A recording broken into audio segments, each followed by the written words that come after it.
Actually गत काली जाजपुर थाना गोटे अभियोग होता कि गोटे छोट नाबालिका झील रामबाग अंचल से छोट छुआटीर जी असद आचरण कर ना हूँ अभिमन्यु मल्लिक आलियास रोगा बोली कहते से गाँव भिक्टिम गाँव जन घर शुद्धिक्रिया थिला से आक्यूज जन घर को शुद्धिक्रिया कर्म आसीला शुद्धिक्रिया कर्म पर से आक्यूज जन छोट छुआटी चॉकलेट देवा कथा कही पाख बजार को नहीं जाता एवं सेठारे कौन एक स्थान में खराब असद आचरण कर दर्शन कर छोट छुआटी को आणिक अधा पटे छाड़ी पलैला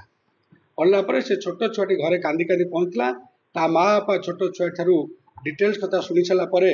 झीर जेहेतु अवस्था गुरुतर था डीएचएस जाजपुर एडमिशन कले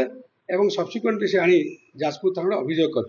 जो अभियोग को आधार कर Jajpur PS case 357/2025 under section 65(2) 296 35 BNS एवं 6 पॉक्सो एक्ट गोटे केस होती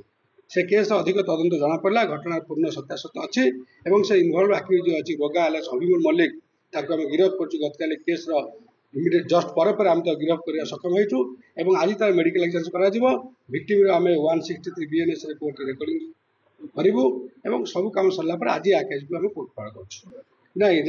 दर्शन भी होती।